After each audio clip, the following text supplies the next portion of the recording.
plano fracassou, que já quer desistir de tudo que sonhou.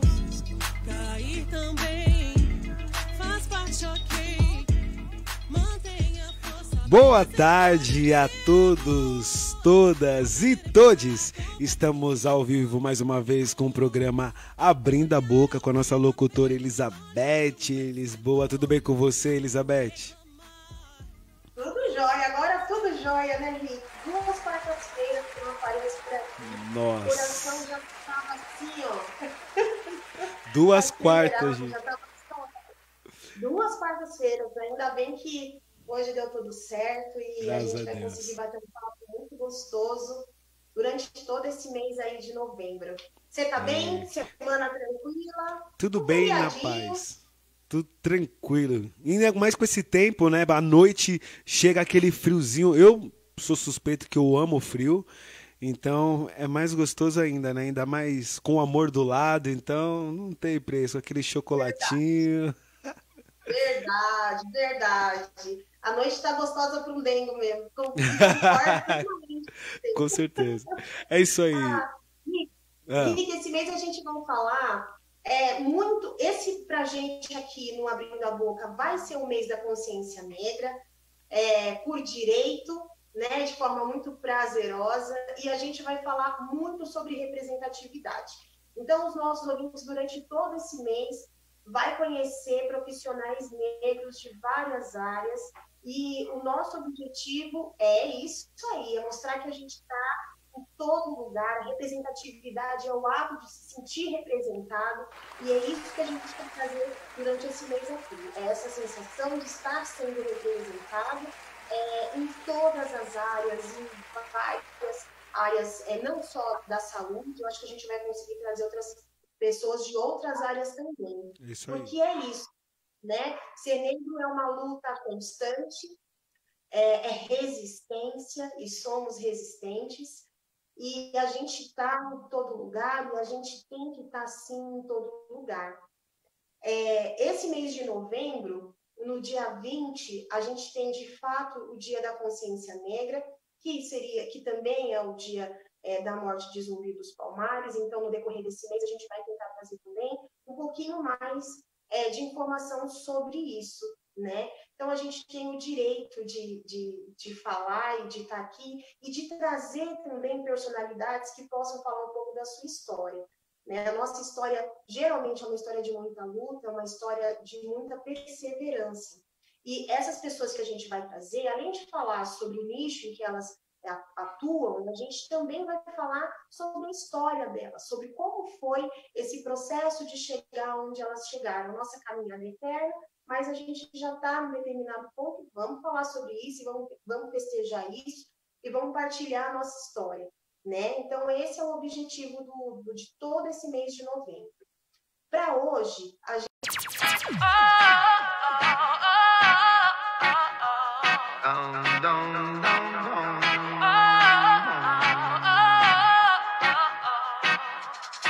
Vou reerguer o meu castelo, ferro e martelo, reconquistar o... Bom, tivemos algum problema aqui de conexão. Elizabeth, está aí? Oi, voltei. Voltou. Voltei. Demais.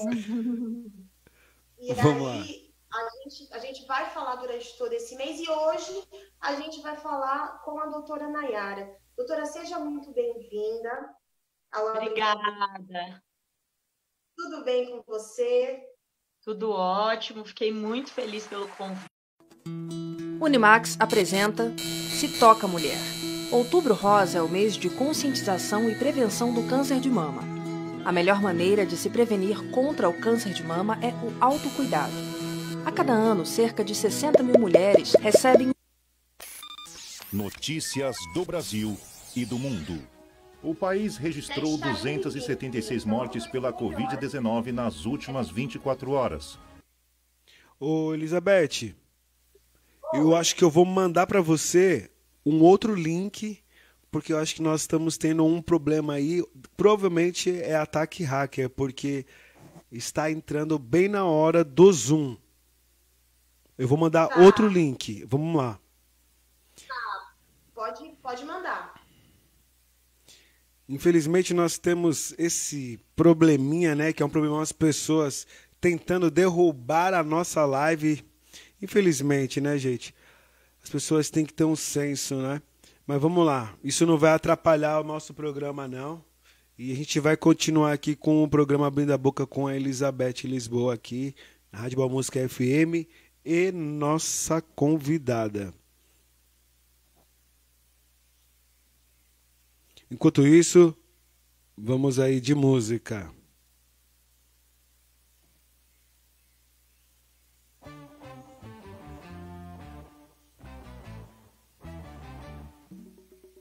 Fome, fome, fome de educação.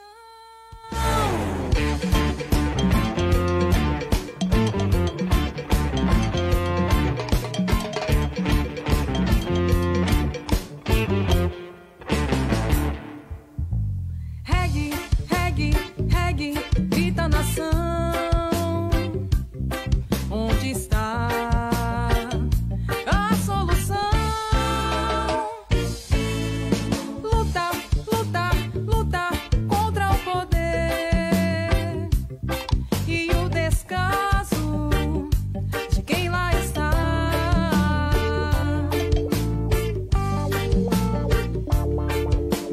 Fome, fome, fome de educação. Nossas crianças, onde estão? Justiça, justiça, justiça, justiça e paz. E igualdade, o mundo quer mais.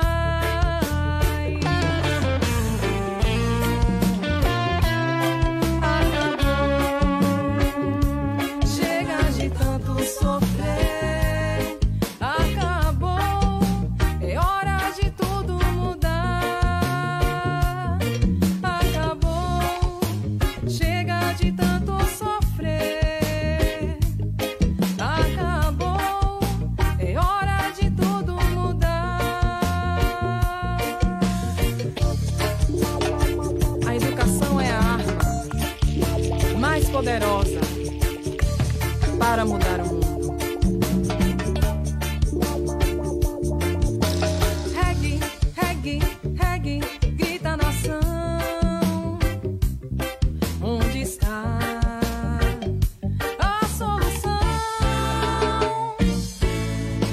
Lutar, lutar, lutar contra o poder e o descaso de quem lá está.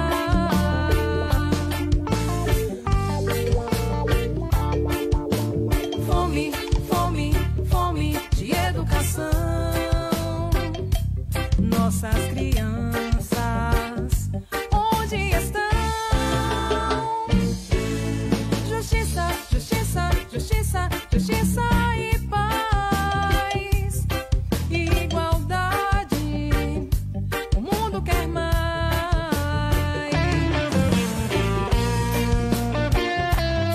Acabou, chega de tanto sofrer. Acabou, é hora de tudo mudar. Acabou, chega de tanto sofrer.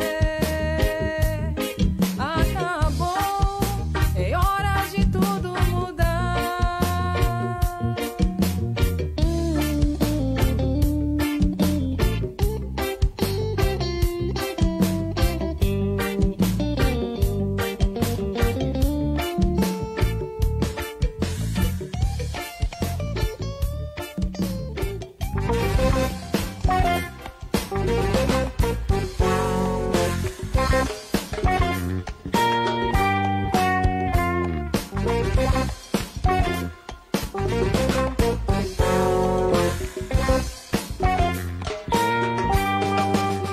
Eu quero viver, viver, aprender, aprender a viver. Eu quero viver, viver, aprender, aprender a viver.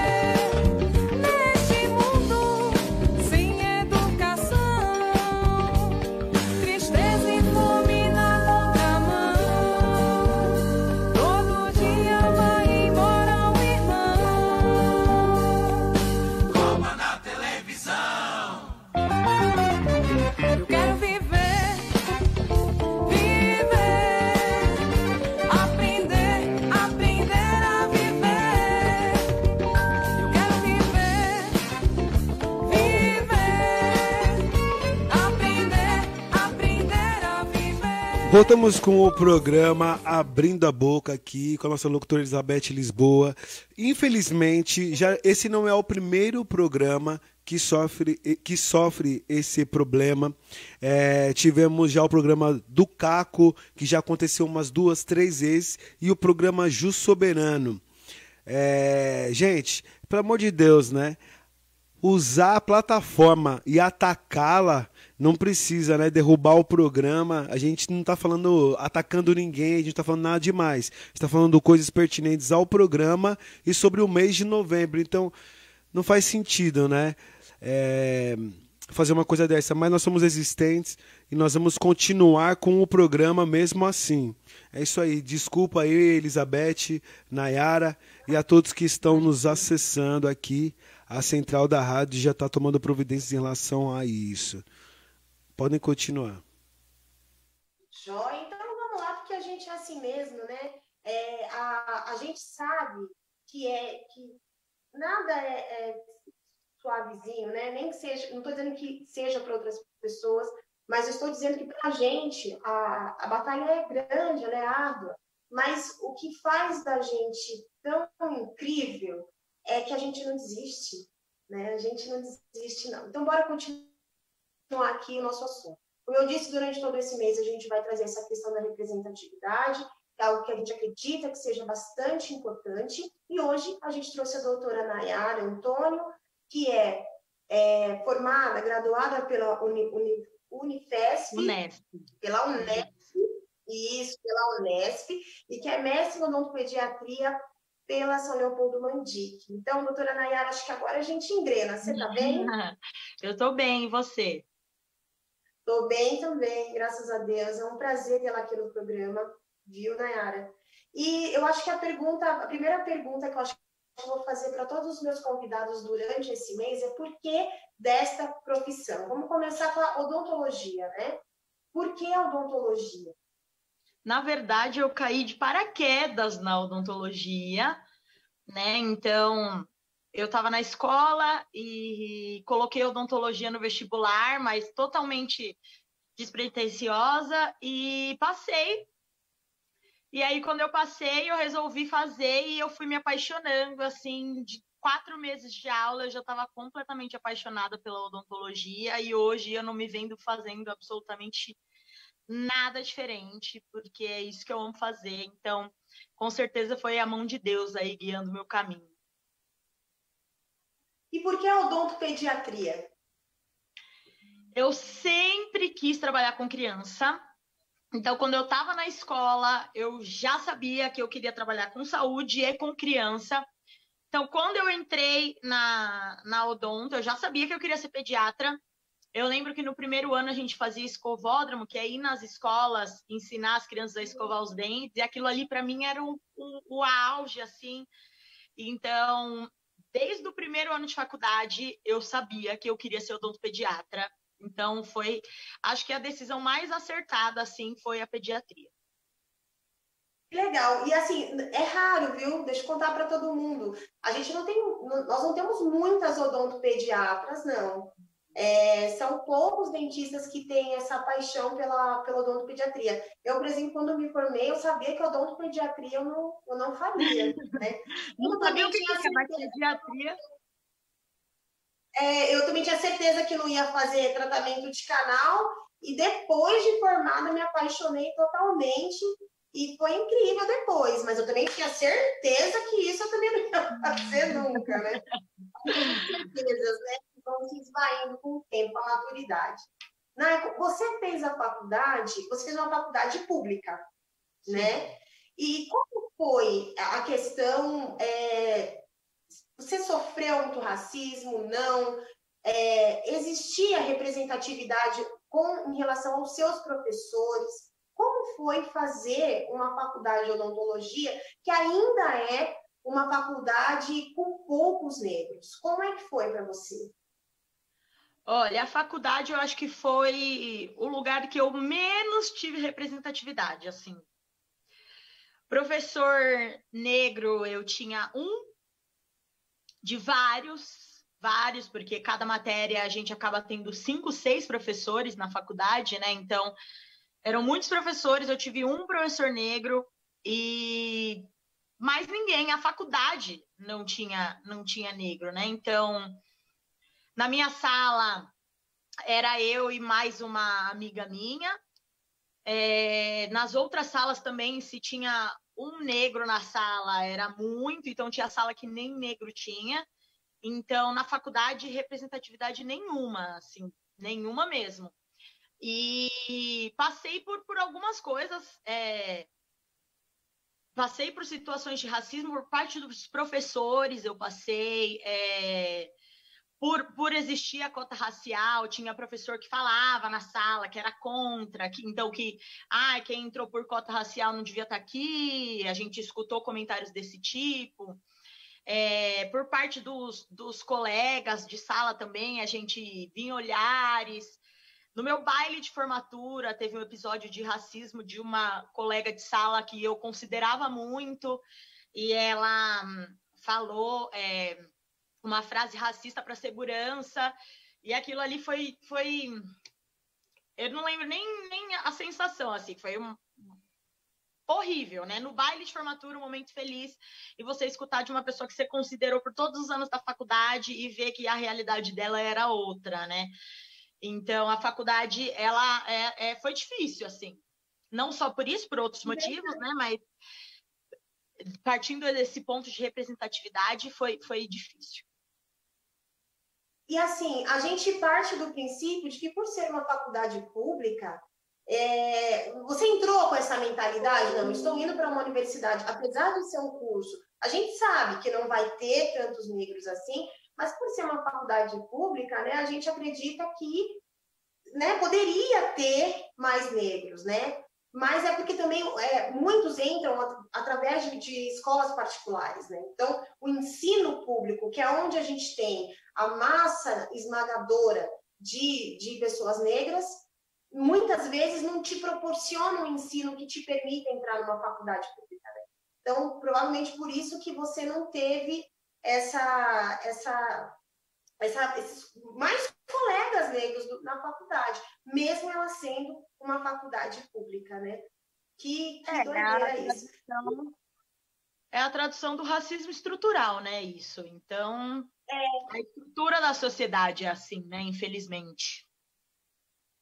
Sim, sim. E da frase, meu Deus, né? É aquilo, tem que ser uma luta constante. Existem muitas pessoas falam frases racistas sem nem perceber. Uhum. Né? É tão absurdo que virou normal. Assim, são frases que são normais. A pessoa se pega falando sem nem fazer ideia, às vezes, de que é uma frase absurdamente racista. Algumas pessoas, né? De que é uma frase absurdamente racista. Depois de formada, como é que tem sido a sua vida clínica? Você ainda lida diretamente com isso ou não? É uma coisa mais tranquila hoje em dia? Você tem esse embate com o paciente? Como é que é? Depois de formada, eu acho que não passei por situações tão explícitas. Talvez eu tenha passado e não tenha percebido. Eu acho, né? Já passei por situações, uma colega minha, na verdade, passou por uma situação assim de preferir não passar com ela e passar com um profissional branco, mas isso nunca chegou até a mim. Isso nunca chegou até a mim. Talvez na recepção, mas isso nunca chegou até a mim depois de formada. Claro que no primeiro ano de formada a gente caminha bem mais devagar, então foi um ano difícil, mas eu acredito que nesses fatores nunca chegou uma situação assim triste de racismo que eu tenha passado. Então, eu não posso falar sobre isso. Isso é importante. Eu tive uma situação de depois de eu fiz uma faculdade particular, mas eu era bolsista. Eu tive bolsa integral, podia reprovar, enfim, tinha umas regras da faculdade na época, o meu pai era funcionário da faculdade, então eu fui bolsista integral e te digo, quis desistir, quando eu vi a primeira lista de material, eu falei assim, mãe, isso aqui não é pra gente, não. Eu não vou ter a menor condição, como é que a gente vai arcar? Porque, para quem não sabe, a faculdade de odontologia, para quem faz particular, além da mensalidade, a gente tem uns 3, 4 anos, pelos 3 anos, né? A gente tem lista. Acho que são 3 anos. É uma lista de material de tudo isso que você vê usando no consultório. A gente tem que comprar essas coisas a gente compra, adquire na faculdade. E tem, o professor, ele checa, lá era assim também, meu professor checava, e aí era uma loucura, quem não tinha condição de ter. Então, minha mãe teve que alisar muito cabelo ali, ó, na chapinha, para a gente conseguir fazer isso, mas deu certo. Durante a faculdade também eu não tive episódios de... Eu tive, absurdo dizer isso, mas tive muita sorte, porque eu não me vivi. Os colegas eram muito tranquilos nesse sentido, os professores também. Inclusive, eu tive a sorte de ter muita inclusão assim, dos professores. Então, existia uma justiça. Se você era bom, você ia para o hospital de cirurgia. Nesse sentido, foi legal. Depois de formada, eu já vivi um episódio que foi muito ruim, mas a dona da clínica que eu trabalhava teve uma postura muito bacana. Mas os pacientes, quando eles vêm para a gente, felizmente, muitos já vêm... Hoje em dia, eu acho que já vêm mais tranquilos, né? E o que não fica tranquilo, como o racismo é crime, eles ficam calados. E provavelmente são absurdamente bem, que é o respeito, né? A gente não é obrigado a gostar de todo mundo, mas o respeito precisa acontecer. Então, aqui, por exemplo, na minha clínica, em relação aos pacientes, graças a Deus, a gente tem um relacionamento, inclusive, muito sadio. Essa parte é muito boa. E você lida com criança. Criança é a coisa mais pura do universo, né? Deve ser... Tudo na criança é genuíno, né? É do medo à simpatia, né? Isso também não deve ser fácil. Ficar com medo dessa forma deve ser difícil também, né? É o que me tirou da pediatria, foi isso. O medo da criança, eu morro de dó. Eu falo, gente do céu, eu não tenho estrutura para lidar com essa pessoinha pequenininha com medo. Nai, explica pra gente, o que abrange a odontopediatria? Por que ao invés de levar o meu filho num dentista clínico normal, o ideal é que eu leve ele a um odontopediatra? Bom, a pediatria, a odontopediatria, ele é um clínico, é um dentista clínico geral, só para criança, especializado em criança. Então, a pediatria, ela acaba abrangendo todas as áreas da odontologia. Então, a endodontia, que é o tratamento de canal, a periodontia, porque às vezes tem que fazer um freio, que é a inserção do músculo, né, no lábio. Então, abrange quase todas as áreas da odontologia, a dentística, que é onde a gente faz restauração, cuida das lesões de cárie. Então, a pediatria abrange todas as áreas, só que especializado em criança. Então, a gente entende muito mais da estrutura do dente de leite, que é um dente diferente. A gente sabe lidar com a psicologia da criança, porque eu acho que isso na pediatria é o mais importante, lidar com a psicologia da criança. Então, tem toda uma diferença. Você levar o seu filho no odontopediatra, mesmo que seu filho não tenha grandes... Porque o que acaba acontecendo é que as pessoas acabam levando os filhos ao odontopediatra quando ele tem muita coisa para fazer. Então, tem muita coisa para fazer, aí o dentista normal não atende e aí encaminha para o odontopediatra. E isso devia ser ao contrário, você devia levar o odontopediatra quando ele não tem nada para fazer. Porque o seu filho vai ser muito mais bem cuidado, porque aquele dentista vai saber lidar não só com o dentinho dele, vai saber época de erupção do dente certo, vai saber te dar orientação melhor, né? Além de saber lidar com a psicologia, além de um consultório, geralmente os odontopediatras têm um consultório equipado para isso. Então, no meu consultório eu tenho bicho de pelúcia, tem bexiga e tem brinquedinho para dar para eles, porque é uma criança, então você tem que entrar no mundo delas. Não dá para você simplesmente sentar a criança na cadeira e falar, abre a boca, vamos fazer uma limpeza. Você tem todo um porém aí, então antes de sentar você tem que conversar quando senta, você tem que conversar, cada coisinha a gente tem que mostrar. Então, a gente fala que a gente usa aquela técnica do mostrar e fazer. Então, a gente mostra antes, olha, isso aqui vai fazer isso, para depois fazer na boca, porque a criança fica com o olhão arregalado, olhando tudo que você está segurando. Então, se você for direto na boca dela, a mãozinha dela vai direto na sua mão e aí não dá certo. E o dentista clínico geral, um dentista que atende adulto, né, não tem essa especialidade, ele não tem esse tato, o que é normal, porque você não está acostumado a atender a criança, né? Então, desde sempre eu indico a levar no odontopediatra para o seu filho gostar de ir no dentista, né? Para ele ir no dentista e saber que aquilo ali vai ser um momento de diversão. E é engraçado, Nai, porque assim, a maioria das pessoas que eu recebo aqui no consultório e que tem trauma, os traumas são de infância. Então, a maioria, quando fala pra gente, nossa, eu não aguento ir no dentista, eu não suporto, eu não consigo ouvir o barulho, eu não suporto o cheiro. São traumas de infância. Talvez, eu espero que essa entrevista nossa ajude as mães a entenderem, as mães, as irmãs, as tias, os pais, os padrastos, enfim, as pessoas que cuidam dessa criança, a entender que quando a gente começa certo, a tendência é que a gente, né, cresça dentro de um processo natural. Então, quando ele entende, quando a gente entende desde pequeno, que o dentista ele não está ali para judiar, porque né, que nem a gente escuta às vezes, se você não se comportar, vai tomar injeção.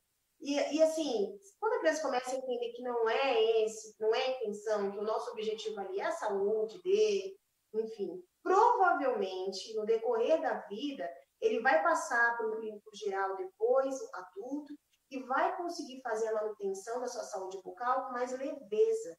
Porque o primeiro contato que ele teve não foi ruim, né? E realmente, um odontopediatra é um ser humano iluminado, assim como o pediatra. Porque não é fácil, né? Não é fácil. Uma consulta que pra gente demora 1 hora, para um odontopediatra é 2h30, eu acredito. Pelo menos naquele momento, né, de ensinar mesmo. As primeiras consultas são consultas difíceis. A criança tem que confiar em você. E é essa confiança, né, essa estrutura de confiança que lá na frente vai fazer toda a diferença para o adulto. Então, bora saudar um pouco as mães agora? Vamos começar lá do bebezinho. Que começou a nascer o dente do bebê, né? Vamos começar lá do início, né? O que é que a mãe... Primeiro, existem alguns sinais de que esse dentinho está nascendo? Excesso de baba. Existem sinais disso? E o que ela pode fazer para melhorar o incômodo? Porque a gente vê que a criança fica incomodada. Fica. Como é que... Vamos começar lá do primeiro dentinho. Então, esse é um assunto que eu amo falar. Amo falar sobre isso. O primeiro dentinho é complicado. Eu falo que erupção de dente é assim... É difícil. É a primeira etapa. É o que eu sempre falo para as mães. É a primeira etapa na vida de uma pessoa, né? Porque o bebê vai ser uma pessoa, né? É a primeira etapa na vida de uma pessoa, assim, difícil de passar. Porque é difícil. Então, realmente... eles ficam irritados, aquela gengiva fica inflamadinha, né? Então, realmente, quando o bebê ele tá incomodado, pode ser sim a ver com o dente, né? Então, depende muito do bebê. Geralmente, é entre dos 4 até os 9 meses de vida que nasce o primeiro dentinho. Isso depende muito da criança. Menina, geralmente, nasce antes. Então, menina geralmente nasce entre os 4 e 6 meses, menino demora um pouquinho mais.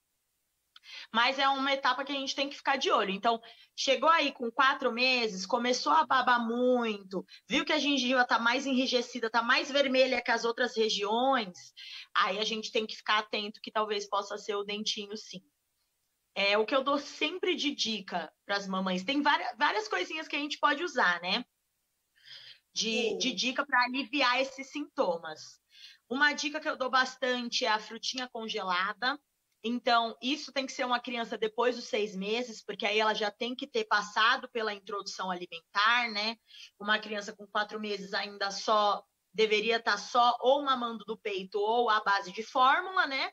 Só no leite, ainda não pode comer alimento mesmo. Então, se a criança já passou pela introdução alimentar, uma dica que eu dou é a frutinha congelada. Então, a banana é muito boa para isso, porque você corta ela em rodelas um pouquinho mais grossas, congela, e ela dá para raspar, e aí aquele gelo vai anestesiar a gengiva, e a criança vai ficar chupando, porque ela gosta. Então, banana dá para fazer isso, morango dá para fazer isso, maçã dá para fazer isso. A maçã tem que cozinhar antes, porque senão ela endurece muito, aí vira pedra de gelo. Mas dá para cozinhar a maçã e depois colocar no congelador meia horinha. Eles costumam funcionar muito. A criança que já gosta de maçã, vai que vai. Outra dica que eu dou é o gelo do leite materno, né? Então, essa dica muitos pediatras dão para as mães também, né? Então, congelar o leite materno, tira o leite do peito, congela em forminha de gelo mais pequenininho e dá para a criança chupar também. Funciona muito. Dá para fazer picolé de leite materno, então tem aquelas forminhas, né? De picolé que a gente consegue comprar em loja, assim, de coisas de casa e fazer com leite materno também dá aquele picolé para a criança, funciona muito. Outra coisa é toalha molhada e gelada. Então, ou fraldinha, geralmente falo para comprar ou aquelas toalhinhas pequenas, que parece flanelinha, ou fraldinha mesmo, enrola, molha, coloca no congelador. Também pouquinho tempo, meia horinha, e dá para a criança ficar com aquela toalha, também funciona bastante. Acredito que essas são as dicas principais. Não pode, nenê-dente. O nenê-dente, ele tem anestésico, então numa quantidade grande, ele pode ser muito prejudicial para a saúde do bebê. A única pomada que a gente indica é a camomilina, que é a base de camomila, é uma pomada mais natural, né? Na verdade, é um fitoterápico. Então, é uma pomada que eu indico bastante para as mamães. Então, se é um bebê que não fez introdução alimentar, a pomadinha é legal também, porque aí não consegue usar a frutinha. Então, pode usar a pomadinha de camomilina C, mas nenê-dente de jeito nenhum. É bem prejudicial para a saúde. Anestésico. Exatamente. Né? Exatamente. Tá. Bom saber, então. Bom, nasceu o primeiro dente, a gente passou essa primeira etapa, como você disse, da pessoa. E aí, quando é que a gente começa a higienizar esse dente e como é que a gente higieniza? Olha, gente, pausa aqui para eu falar com os ouvintes. Se você está ouvindo, olha o tanto de dica bacana que a doutora Nayara está trazendo para a gente. Chama as pessoas que você acha que vai interessar esse assunto para escutar, porque hoje o programa vai ser todo assim, ó, cheio de coisa boa. Bora, doutora? Então, vamos lá, ó. Nasceu o primeiro dentinho, os primeiros dentinhos, o que a gente faz? Né? Como é que higieniza? Usa pasta, não usa pasta? Como é que é esse processo? Então, nasceu o primeiro dentinho, escova. Antes disso, a gente pode higienizar com a gaze, mas não tem mais evidência científica que fale que realmente precisa higienizar. Na realidade, eu sempre falo assim, pode higienizar a boquinha? As mães me perguntam muito, né? Pode higienizar a boquinha do bebê? Pode, mas não todo dia, porque ele precisa daquela microbiota para criar anticorpo, né? Mas a maioria, o que a gente tem de evidência clínica é que a maioria dos bebês que higienizam com a gaze ou com a dedeira de silicone antes de ter o dentinho, aceita a escova melhor, né? Porque quando nasce o primeiro dentinho, nem que for a pontinha, a gente já tem que entrar com a escovinha de dente. Claro que para a idade certa, então uma escovinha para bebê, né? 6 meses, 1 ano, mas tem que ser uma escovinha já e pasta com flúor acima de 1000 ppm. Isso é uma dúvida muito grande das mães, mas tem que ser a pasta com flúor, porque o flúor protege esse dente. O segredo é a quantidade.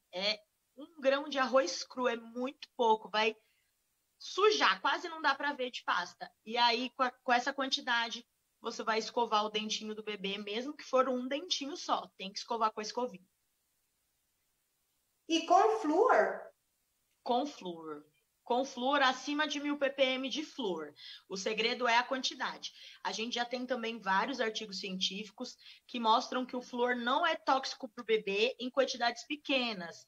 Para você ter uma noção, o artigo mais recente, ele mostra aqui, um bebê de 2 anos, com mais ou menos 15 a 20 quilos, para ele ingerir uma quantidade tóxica de flúor, ele tem que ingerir meio tubo de pasta de dente em um dia. Nossa. Então, é muita coisa para ser tóxico, né? Então, numa quantidade pequena não tem problema nenhum. Todos os artigos científicos aí sobre flúor evidenciam isso, que pode sim usar flúor, e isso vai fazer muito bem para a saúde bucal do seu filho. Uau! Essa informação é nova para mim, inclusive. Eu sempre, na minha época de faculdade, a gente fazia essa distinção de pasta sem flúor e passa com flúor a partir de determinada idade. Então, muito bom saber que não tem essa necessidade, que inclusive o flúor é importante.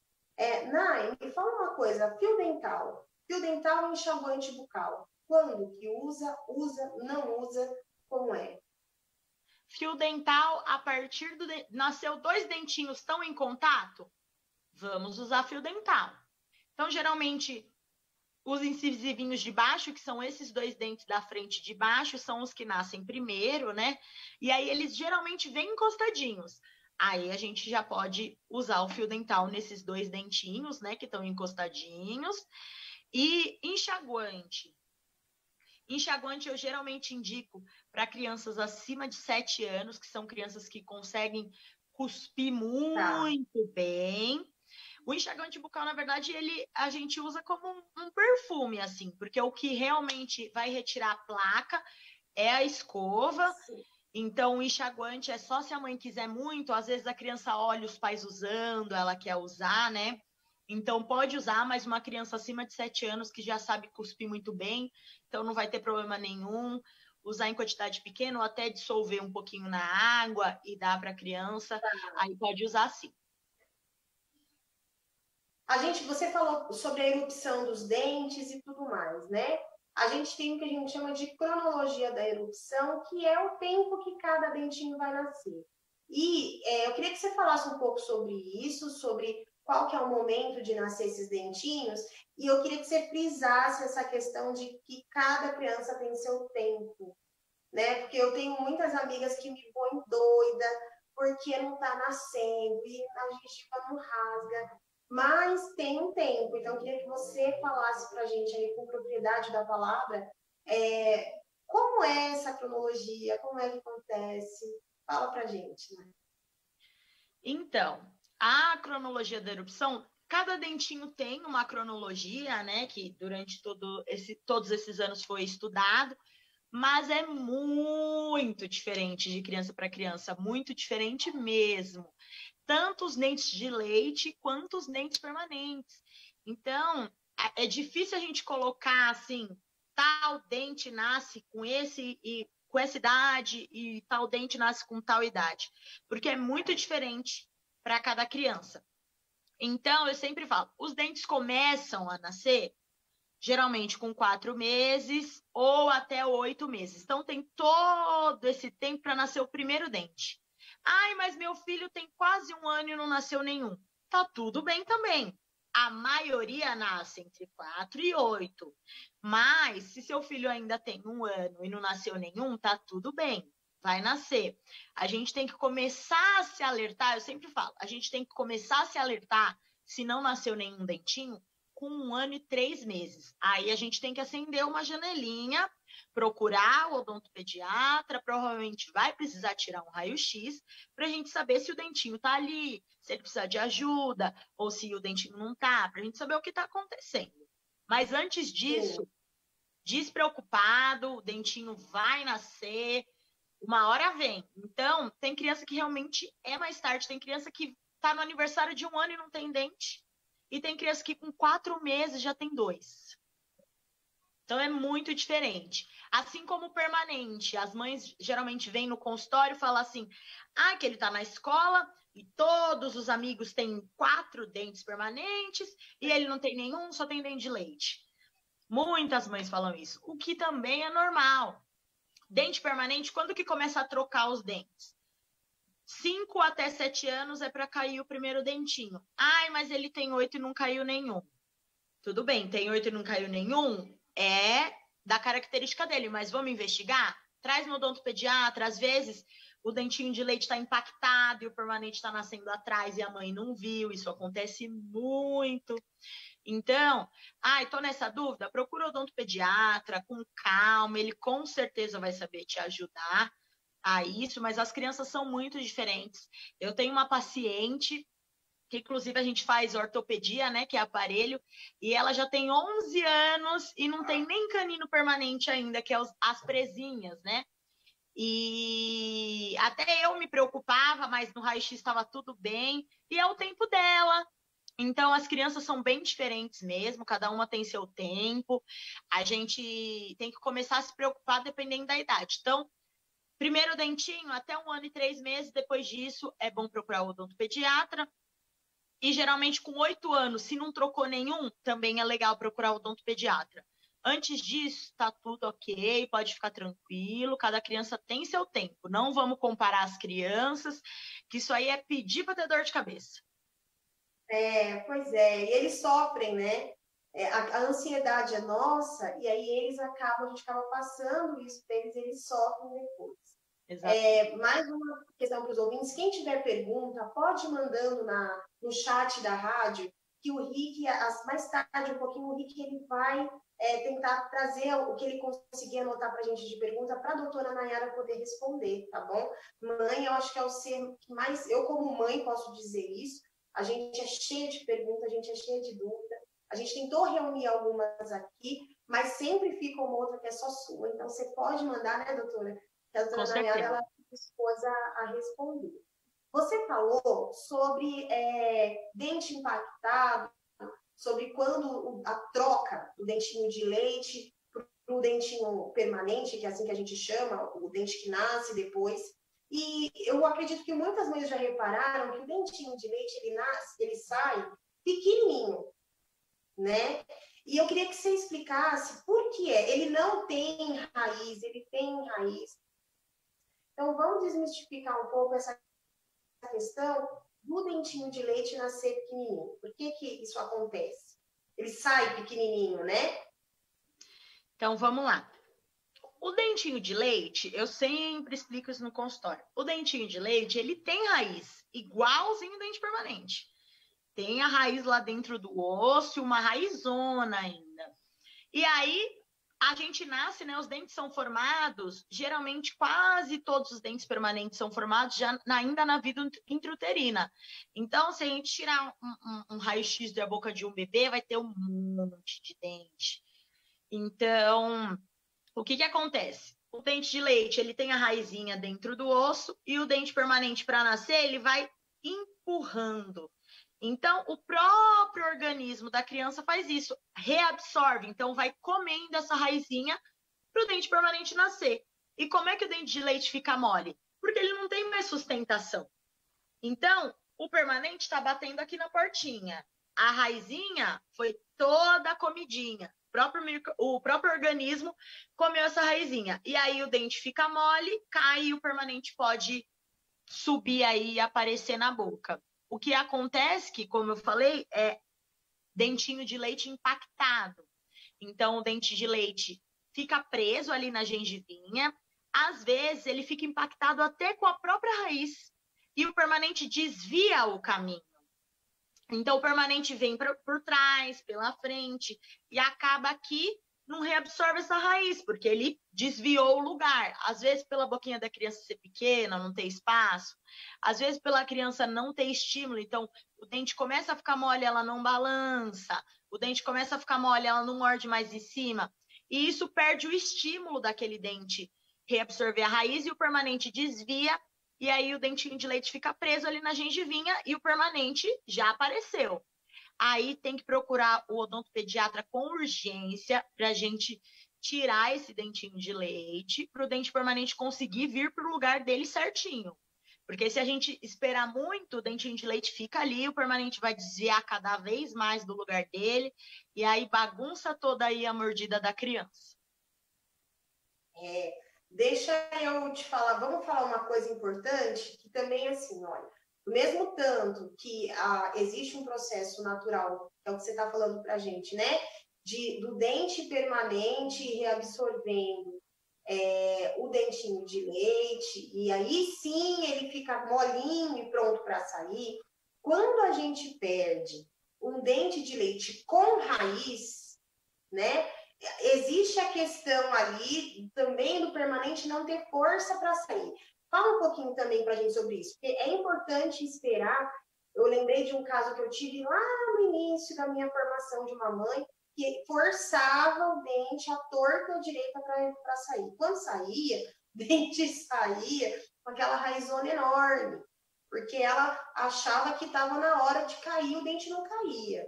Então, existe um processo muito fisiológico aí, muito natural de erupção, de nascer o dente, de cair o dente. Então, doutora, vamos reforçar essa questão e falar um pouquinho qual é a complicação também quando um dente que não está pronto para cair e que tira ele. Então, esse é um ponto bem legal mesmo para a gente tocar, porque acaba que os pais acham que o dente de leite não é importante por ser de leite, né? Então, existem vários fatores que a gente pode ter uma perda precoce do dente de leite, que é quando a gente perde ele antes da hora natural dele. Então, o fator maior é pelas lesões de cárie, né? Então, aquela criança que tem a doença cárie e tem uma lesão de cárie muito grande em um dentinho de leite, e às vezes acaba que a gente não consegue salvar aquele dentinho, e aí a gente tem que fazer a extração. E essa perda precoce, tanto essa quanto da forma que você falou, de ficar forçando o dente para cair antes da hora, é muito prejudicial para a oclusão, que é a mordida permanente. Então, o dente permanente, ele tem a hora dele para sair. Ele não vai sair antes da hora. Então, a hora que ele tiver que sair, que a raizinha dele tiver formada, exatamente, é um processo natural, fisiológico, ele vai sair. Então, ele não vai sair antes porque eu vou tirar o dente de leite antes. Não, ele sai na hora que ele tiver que sair. Porque ele tem a formação dele certinha, no tempo certo, a criança vai crescendo, a raizinha dele vai formando, e esse dente vai aparecendo na boca. Se a gente tira um dente de leite antes da hora e o permanente está lá no canto dele, o que acaba acontecendo? O primeiro fator de todos é os outros dentes do lado começam a deitar. E aí, na hora de nascer o permanente, não tem espaço. Então, o que a gente sempre fala é que a dentição decídua, que é a dentição de leite, a primeira dentição de uma pessoa, é guia de erupção da dentição permanente. Então, ela guia, ela dá o lugar, ela mostra onde é para os dentinhos que vão ficar na boca, os permanentes. Então, se a gente extrai um dente antes da hora, ele não sabe para onde ele vai na hora de nascer o permanente. Então, além dos outros deitarem, assim como a gente um adulto perde um dente permanente, os outros acabam deitando, na dentição decídua de leite acontece a mesma coisa. Então, na hora de sair, vai dar bagunça aí. Além de que enrijece a gengiva. Então, a gente forçar muito um dente de leite para sair, ou então a gente tirar ele antes da hora, ou então quando perde por trauma, né, acaba batendo a boquinha e caindo o dente, aquela gengiva vai enrijecer. E na hora de sair o permanente vai ser mais difícil. Às vezes acontece até da gente ter que ajudar essa gengiva a rasgar, que a gente chama de ulectomia. Então, às vezes, a gente tem que dar uma cortadinha ali na gengiva para o dente vir, porque ele não está conseguindo, porque a gengiva ficou rígida. Então, é bem prejudicial perder um dente de leite antes da hora, não só porque o dente de leite é o que faz mastigação, na fala, na estética de uma criança, mas também porque ele é guia dos dentinhos permanentes. Então, a gente acaba perdendo todos esses fatores quando a gente perde um dente de leite antes da hora, né? Então, é importante a gente falar isso. Eu nunca me esqueci dessa mãe, Porque, e olha, deve ter o quê? Mais de 10 anos isso, mas eu nunca me esqueci. Porque ela tinha tanta certeza que ela estava fazendo certo, que ela não fazia ideia do quão prejudicial isso ia ser depois, né? Você falou sobre. A gente já vai falar sobre o processo de cárie, eu acho que a gente precisa falar sobre isso, é importante. Mas você falou também sobre quando o dente de leite ele sai inteiro. É possível recolocar esse dente lá? Então, assim, eu tô com meu filho, a gente está passeando feliz, contente, com a Laurinha, e aí saiu inteiro o dente dela, né? Existe a possibilidade de pôr de volta? Então, eu acho que trauma é quando a criança acaba caindo e batendo os dentinhos, né? Trauma é o assunto na pediatria, assim, recorrente, porque criança cai, né? Não Sim. tem jeito, criança cai, e a maioria vai direitinho com a boca no chão. Então, é assim, toda semana eu tenho trauma no consultório. Toda semana tenho trauma. Quando eu não tenho mais de um. E é uma judiação. Quando o dentinho sai inteiro, acabou, perdeu. Não tem como. Dente permanente a gente consegue sim colocar de volta, dependendo do tempo, como você armazenou. O dente de leite, nada, não adianta colocar no leite, na água, no soro, nada. O dente de leite a gente não consegue reimplantar, que é colocar de volta. Então, infelizmente, se o dente sai inteiro, procura o odontopediatra para ver se vai precisar dar ponto ou qualquer outro fator, mas colocar o dente de volta não dá. A gente consegue, existe outras técnicas para ou voltar aquela estética, fonética ou qualquer outro fator que a criança precise. Então, existe prótese para criança, né? Que às vezes é um aparelhinho com dente, algumas outras formas, né? Da gente substituir aquele espaço, mas o próprio dente de leite não tem como voltar. Eu falo, geralmente, quando as mães me procuram, às vezes, o dente caiu inteiro, eu falo para guardar o dente, porque a gente pode, talvez, usar o próprio dente da criança para fazer a prótese. Então, essa é uma forma, a gente pode cortar o dentinho e o protético consegue usar o próprio dentinho dela para fazer a prótesezinha, né? Mas a gente não vai colocar raiz, aí a gente vai ter que ter outra estrutura para prender esse dentinho ali, para cumprir essa função estética e fonética, né? Mas não tem como a gente reimplantar. Tá, porque essa é uma dúvida também que ela vem forte, né? Antes da gente chegar na questão da cárie também, eu lendo, procurando algumas questões sobre odontopediatria, tentando buscar um pouco das dúvidas das pessoas, eu vi algumas coisas relacionadas a bebê prematuro. Então, existe alguma diferenciação que pode vir a acontecer no desenvolvimento da dentição de uma criança que foi um bebê prematuro? Como é que acontece? Existe, não necessariamente só do bebê prematuro, mas vários problemas que a gente tem com o bebê nos primeiros meses de vida, e não só com o bebê já depois do parto, mas também na vida intrauterina, então na gestação da mãe, afetam a dentição. E não só de leite, como a dentição permanente também. Então, existe o que a gente chama de HMI, que é a hipomineralização molar incisivo, que o que é isso? É uma anormalidade dos dentes, geralmente dos dentes permanentes, mas também do dente de leite, que a formação da última camada do dente, que é o que a gente chama de esmalte, que é a camada de minério, ela não é bem formada. Então, acaba que o dente permanente da criança nasce com essa anormalidade aí do esmalte que não é bem formado. E isso pode causar sensibilidade, é um dente mais fácil de ter lesão de cárie, por ser um dente que não tem tanto mineral, né? Então, a HMI, que é a hipomineralização, ela geralmente é causada ou por algo que ocorreu na gestação, ou por parto prematuro, ou por algo que aconteceu nos primeiros meses de vida da criança. A gente não tem uma etiologia certa disso, então, é a febre, alguma doença que a criança teve específica. Mas esses primeiros meses aí de vida, parto, a gestação, condiz a essa anormalidade do dente. E não só a hipomineralização, mas qualquer defeito do esmalte. Então, a melogênese, que também é um defeitinho do esmalte, também pode ser causado em crianças prematuras ou que tiveram que ficar na UTI neonatal. Tanto é que eu sempre pergunto na minha anamnese de pediatria como foi a gestação e como foram os primeiros meses de vida, porque isso vai condizer muito.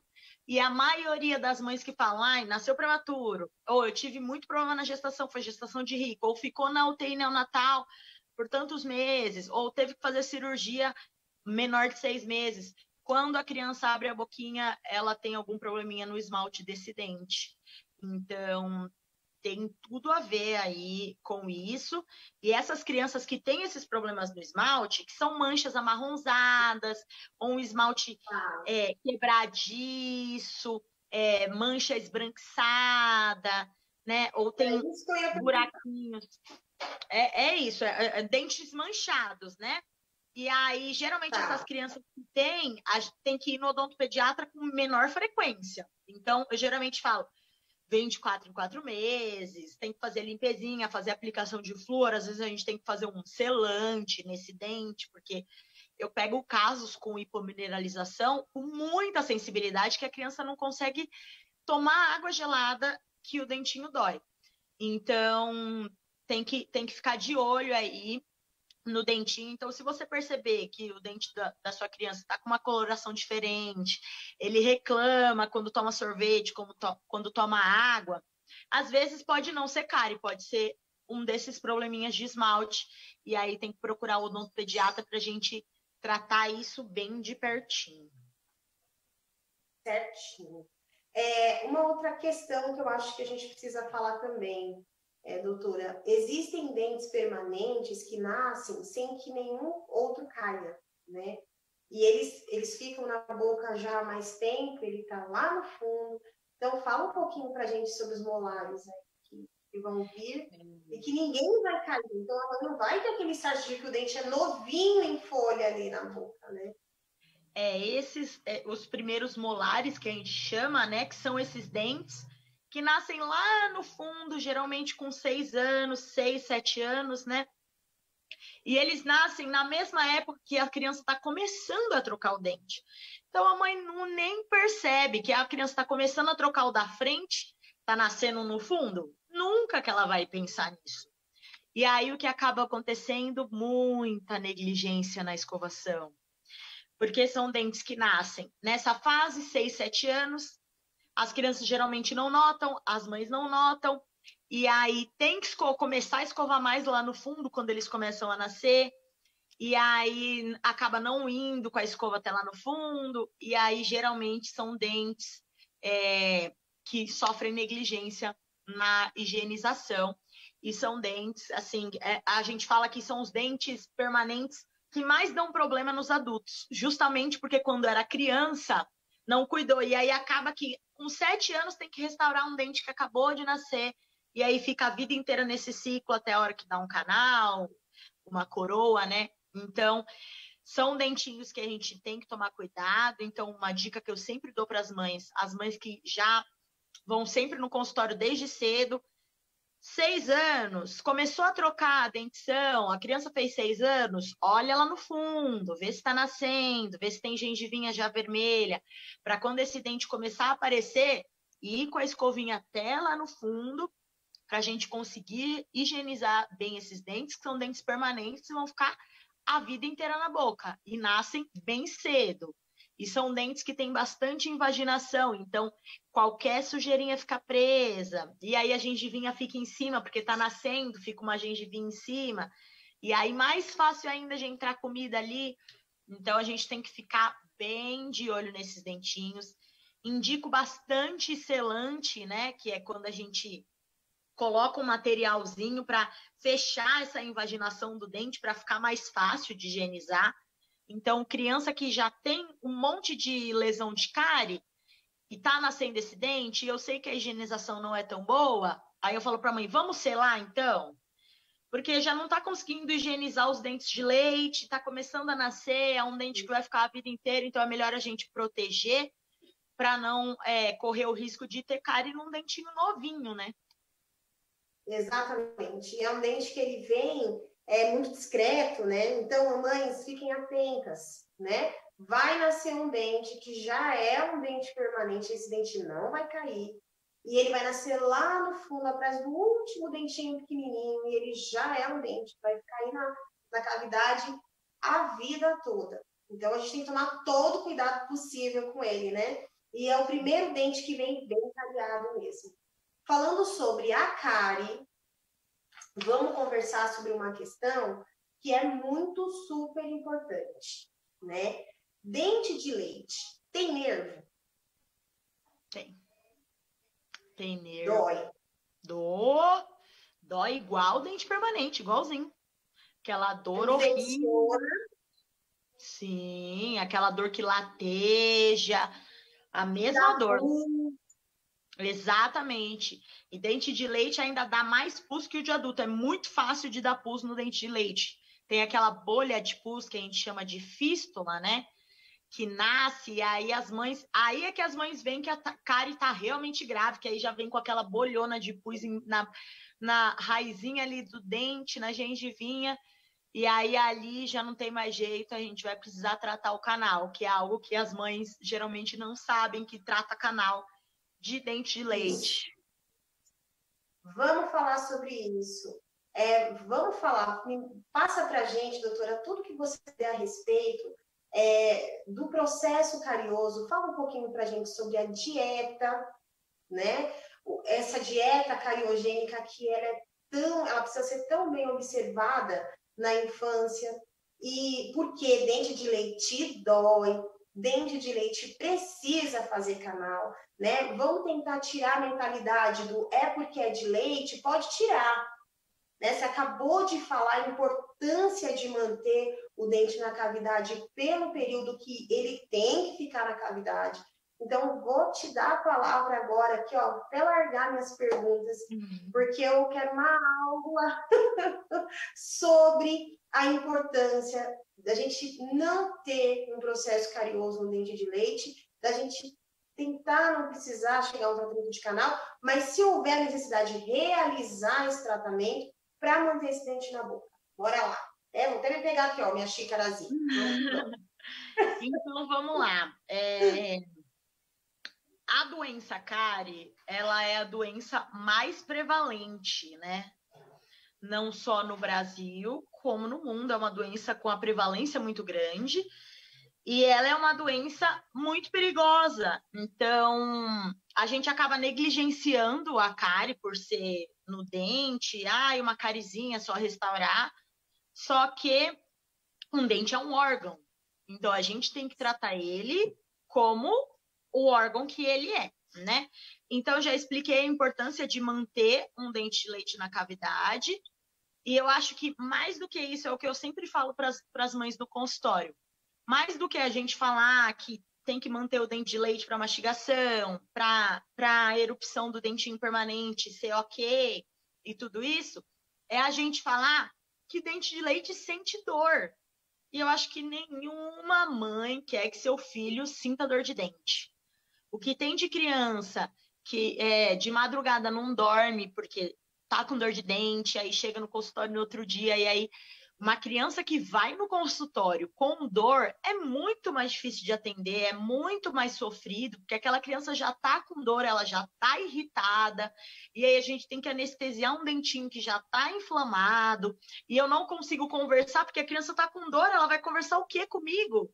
Ela não quer falar comigo, ela tá com dor, então a gente tem que tratar aquilo, não tem consulta de conversa, não tem consulta de apresentação, nada. É sentar na cadeira e fazer. E eu acho que nenhuma mãe quer isso pro filho. A gente quer levar a criança no dentista para fazer uma limpezinha, para tirar as dúvidas, para conversar. Eu acho que ninguém precisa pensar, tipo, tudo bem, qualquer coisa eu levo no dentista e restauro esse dente com cárie. Não, a gente tem que pensar que a gente tem que ir no dentista para prevenir. Primeira coisa. Então, acho que isso define a importância da gente cuidar muito bem dos dentinhos da criança, né? Não só porque vai trocar. Vai trocar, eu posso restaurar. Não, porque a criança sente dor, a criança vai ficar sem o dente, vai bagunçar a erupção dela, a criança não vai conseguir mastigar, a qualidade de vida da criança vai ficar muito ruim. Então, a gente tem que pensar na prevenção. E qual é a prevenção mais importante do que levar no dentista? Escovação. Tem que escovar, e é o que eu falo. A escovação é responsabilidade dos pais. Não é de ninguém mais. Não adianta a gente falar, mas ele já tem 7 anos, eu mando ele escovar, ele não vai. Peraí, é uma criança. Então, a responsabilidade é sua. Se seu filho não está indo escovar, você vai levar ele para escovar. Vamos escovar agora. Outra coisa que eu sempre falo também, essa frase está gravada na minha cabeça. Escovação não é negociável. Não tem negócio com escovação. Não tem, é bebê, geralmente bebê tem mais dificuldade de permitir a escovação, mas não é negociável. Claro que eu explico várias formas, aí vamos brincar de dentista, pega um boneco que tem dente, ou deitar na cama, porque é pouquinha pasta, não molhar a escova, faz deitado na cama assistindo desenho. Só que tem que fazer, e é responsabilidade dos pais, independente da idade. Até os 10 anos, a escovação é totalmente responsabilidade do pai, e depois dos 10 anos é meio a meio. Então, você tem que lembrar seu filho e ir até o banheiro com ele, mesmo que ele tenha coordenação motora para fazer sozinho. Então, é metade, metade. Você tem que pegar a responsabilidade de lembrar, assim como você também tem que ensinar o seu filho a fazer sozinho, depois dos 10. Antes disso, é totalmente sua. Então, isso é uma tecla que eu pego bem com os pais, porque a maioria dos pais, independente de classe social, de informação, chegam falando isso. Mas ele não escova. Eu mando, mas ele não escova. Então, se ele não está escovando, você tem que escovar. Isso é a primeira coisa.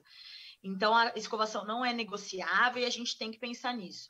Falando da dieta, a cárie é uma doença açúcar dependente. O que é isso? Ela precisa de açúcar para acontecer. Os 3 fatores principais para acontecer a cárie: açúcar, então o carboidrato em geral, né?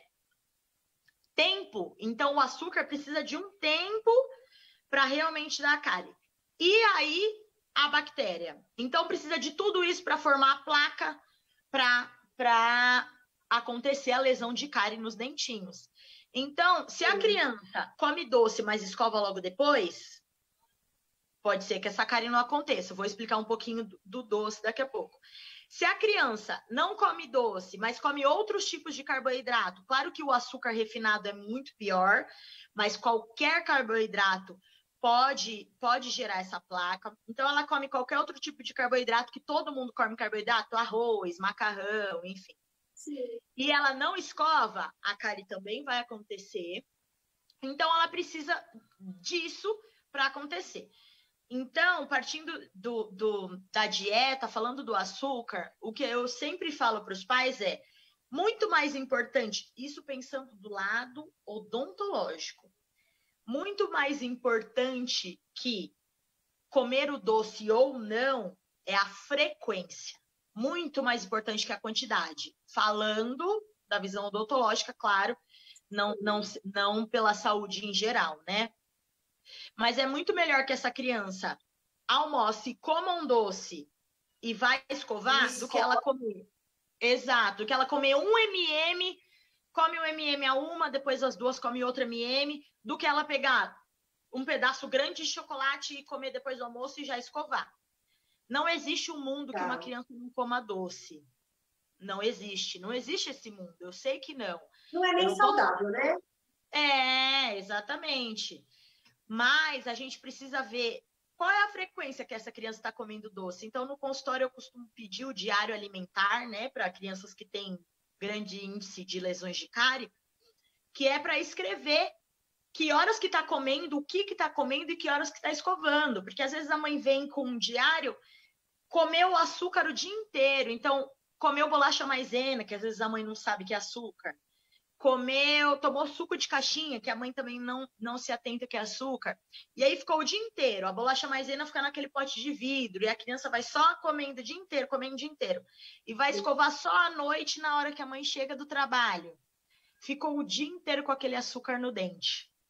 batata para ter lesão de cárie. Então, a gente tem que pensar sobre isso.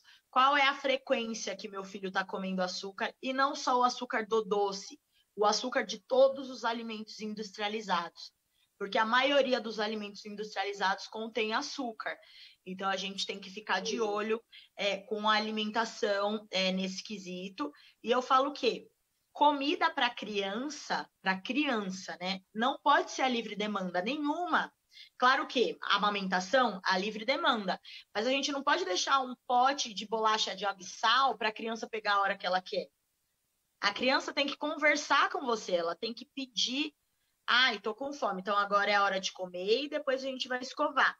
O que acaba acontecendo é deixando, pote de bolacha maisena, pote de bolacha de água e sal, pacote de bolacha doce, a livre demanda para a criança.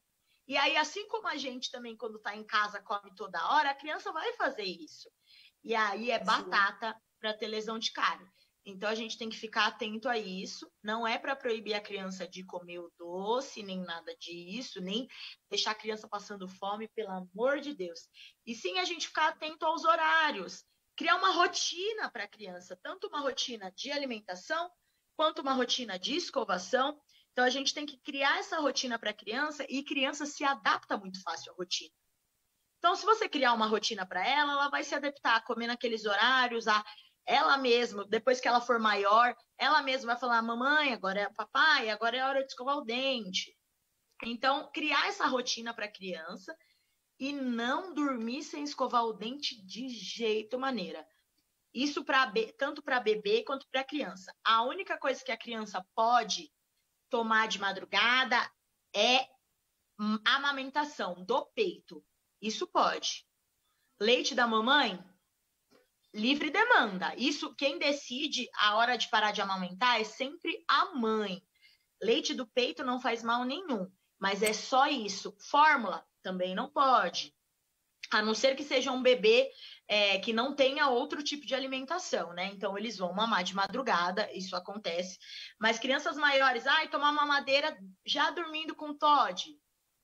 Não pode. Então, escovar e dormir. Vamos falar um pouquinho, eu vou ter que interromper, não vai ter jeito, porque tem a bendita da cárie de mamadeira. Então, vamos lá. Meu filho ainda não come, ele praticamente não come nada sólido, mas ele toma uma mamadeirinha com um achocolatado e eu ponho 2 colheres de açúcar, que é para ficar mais gostoso. Então, assim, a gente tem essa questão, a gente tem o que pra gente é conhecido como cárie de mamadeira, e eu já vi, e é muito doído ver um bebezinho com os dentes assim da frente, todos assim na raizinha mesmo. Então, doutora Nayara, por favor, vamos falar da cárie de mamadeira, porque ela é pontual. Vamos sim. A cárie de mamadeira, ela é uma judiação, como você falou, assim, de cortar o coração quando a gente encontra no consultório, né? Ver um bebê de 1 ano e meio, 2 anos, com cárie nos dentes da frente. Então, a característica dessa cárie é a cárie que pega os dentinhos de leite da frente, né? Então, é a característica dela, porque ela é uma cárie praticamente causada pelo leite. Então, são crianças geralmente que não comem muito, mas tomam mamadeira com algum tipo de industrializado. Às vezes a mãe fala, mas eu só dou uma coisa que eles tomam muito, aquela farinha láctea, esses assim, mas eu só dou isso, não é nem com Todd. Todo industrializado pode causar cárie, porque todo industrializado, por mais que não tenha o açúcar refinado, tem algum tipo de açúcar industrializado. Então, tudo isso pode causar cárie. A cárie de mamadeira, ela é terrível, porque aí o que acaba? Você acostuma a criança a dormir na mamadeira. E aí aquela criança escova e aí ela mama para dormir, já deitada na cama. E aí ela causa essa cárie nos dentinhos da frente, que é uma judiação, porque às vezes a gente tem que tratar um bebê de 1 ano e meio, 4, 5, 6 dentinhos. Pensa você levar o seu filho de 1 ano e meio no dentista para tratar 6 dentes. É bem complicado, não só para você, quanto para a criança, quanto para o dentista. É, assim, uma judiação. Então, o que a gente precisa ter ciência é que não pode tomar nada antes de dormir sem escovar o dente. Uma dica que eu dou para transição, porque a maioria das mães que chegam no consultório, a criança já tá com a cárie. E ela já me fala essa rotina, é porque ele toma leite com Toddy dormindo, mas ele não dorme sem a mamadeira. Dorme com a mamadeira na boca. Exatamente. E o que eu dou de dica para transicionar, o que eu dou de dica para transicionar isso, que eu sempre falo para as mães, pega a escova, sem nada, suja com um pingo de pasta, que é a quantidade certa mesmo, um pinguinho de pasta. Com a criança dormindo mesmo, você tira a mamadeira e desorganiza aquela placa. Geralmente fica com uma gazezinha, uma toalhinha, limpa, não precisa passar água. Só isso. Escova com ela, mas é para transição. Claro que não é o certo, o ideal. Mas para transicionar, funciona. Porque aí as mães falam, ai, não consigo, porque ele não está dormindo. E aí eu falo, tá bem, então vamos transicionar assim, até conseguir escovar direitinho e ele conseguir dormir sem a mamadeira. Então, para transição, funciona bem isso, de escovar com ele deitado já, porque pelo menos você vai desorganizar aquela placa, aplicar esse flúor, entrar em contato com o flúor da pasta e vai ajudar bastante. Então, para transição, é super legal. Ai, sucesso isso, fantástico.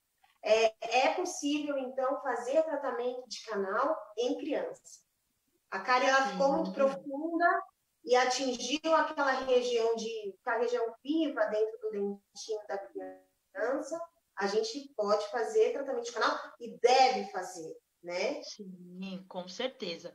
O tratamento de canal de criança, ele é um pouquinho diferente, não é muito diferente, mas é um pouquinho diferente, é um pouquinho mais facilitado, né? Eu não faço, por exemplo.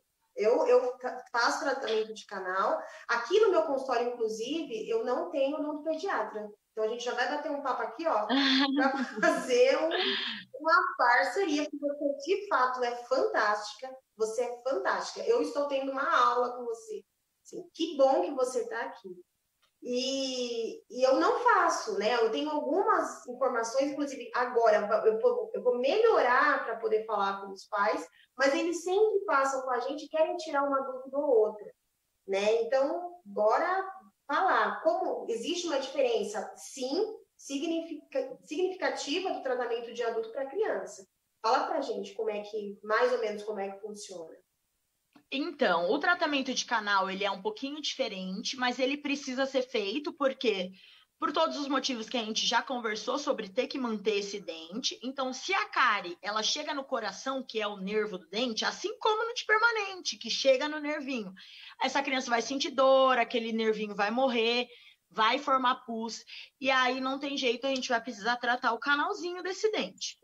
É um pouquinho mais fácil, então eu geralmente, a maioria das vezes eu faço em uma única sessão, mesmo se a polpinha tá morta, então já é uma vantagem do canal de dente permanente. E a gente não precisa, hoje a gente tem técnicas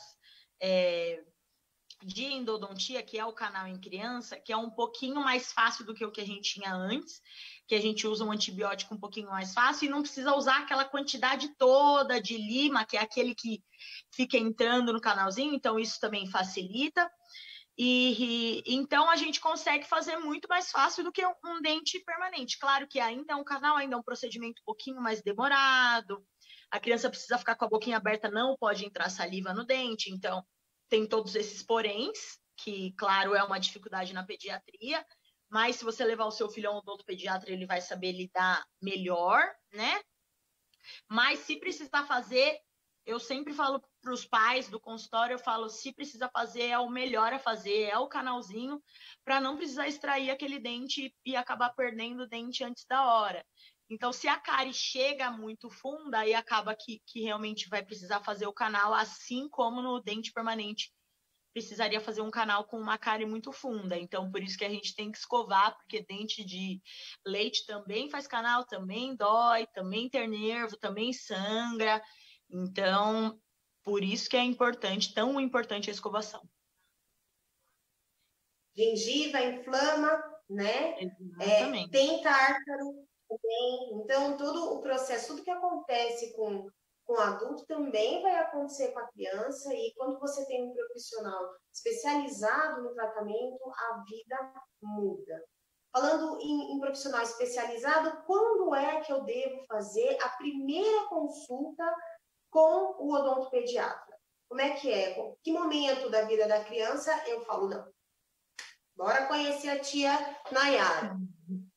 Eu sempre falo, tem uma frase muito legal na pediatria que a gente fala: primeiro dente, primeiro ano, primeira visita. Então, nasceu o primeiro dentinho, momento legal.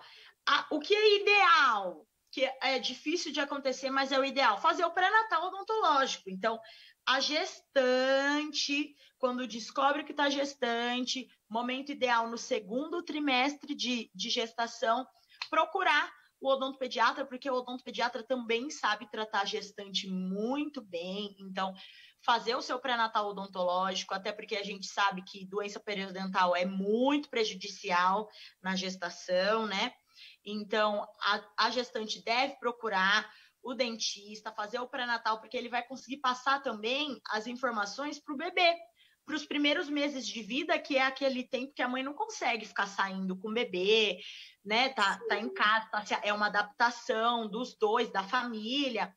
Então, é legal fazer o pré-natal odontológico, mas caso, ou então depois que o bebê nascer, o momento ideal é no primeiro dentinho, né? Primeiro ano de vida, levar ao odontopediatra.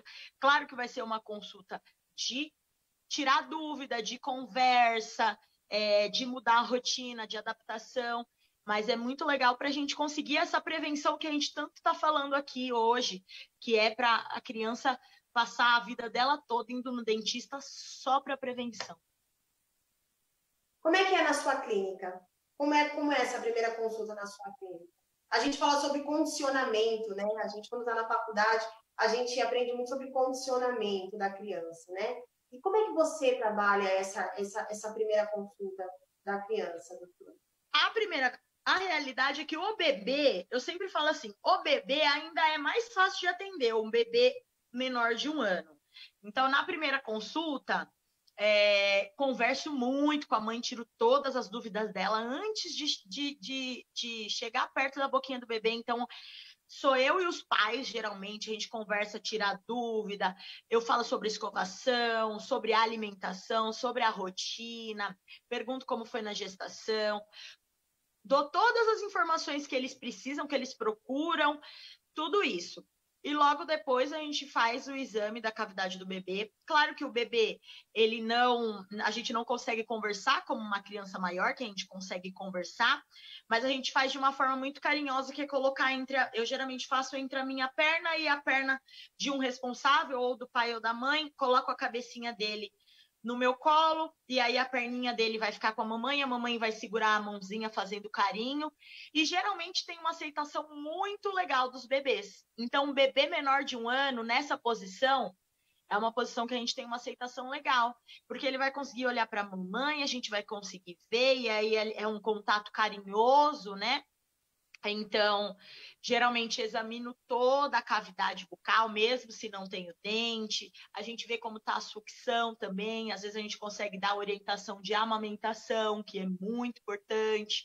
Então, a primeira consulta é uma consulta bem gostosa.